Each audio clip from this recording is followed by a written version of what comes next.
هێنی کەشتێکی سیخوڕی چین کە هاوکێشەی شەڕی لە بەرژەوەندی ئێران و دژی ئەمریکا گۆڕیوە ئاشکرا دەبێت.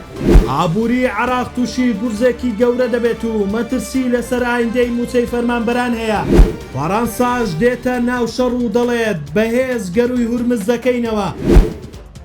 با دوواداچوونە نهێنیەکان ئاماژە بەوە دەکەن دیقەت لە هێرشەکانی ئێران بۆ سەر ئیسرائیل زۆر کەمە بە پێچەوانەوە لە هێرشی سەربنکەکانی ئەمریکا زۆر بەوردی ئامانجەکان دەپێکرد. بەپێی بە دوواداچوونەکان چین لە ڕێی کەشتی سیخوڕی لیاو وانگیەک کە لە دەریای عومان جێگیر کراوە هاوکێشە سەربازیەکانی بە قازانجی ئێران گۆڕیوە. ئەم کەشتیە بە 30,000 تۆن تەکنەلۆژیای زیرەک و سوپەر کۆمپیوتەر لە مەودای 6,000 کیلۆمەترەوە هەموو جموجۆڵێکی ئەمریکای تۆمار دەکات.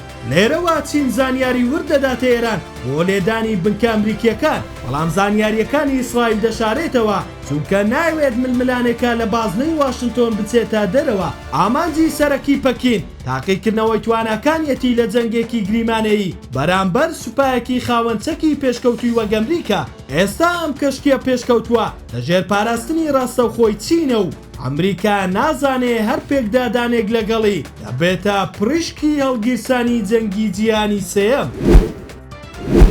عێراق کە 90% بودجەکەی لەسەر داهاتی نەوتە ئێستاکە زیاتر لە 2 ملیۆن بەرمیل نەوتی لە بەرهەمهێنان کەمی کردووە. ئەمەش سەرەڕای بەرزبوونەوەی نرخی نەوت بۆ سەروی $110، بەڵام بەهۆی کەمبوونەوەی هەناردەی نەوتی عێراق کە لە ئێستادا تەنها 800,000 بەرمیل نەوتی ڕۆژانە هەناردە دەکات وای کردووە دووچاری کێشەی داهاتی ببێتەوە. هاوکات حکوومەتی عێراق ڕایگەیاندووە تاوەکو 2 مانگی دیکە کێشەی داراییمان نابێت، بەڵام بەردەوامی ئەم قەیرانەوا دەکات لە داهاتوودا عێراق تووشی کێشە ببێتەوە لە دابینکردنی موچەی فەرمانبەرانی.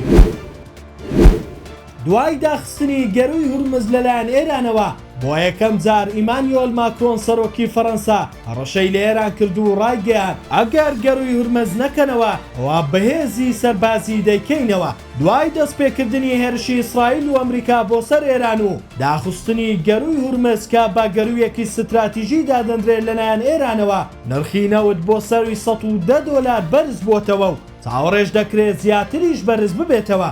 هاوکات ئەم هەڕەشانەی فەڕەنسا ئاماژەی ڕاستەوخۆیە بۆ ئەوەی کە پاریسیش بە فەرمی دێتە ناو جەنگەکە و دژایەتی هەنگاوەکانی ئێران لە ناوچەکە دەکات.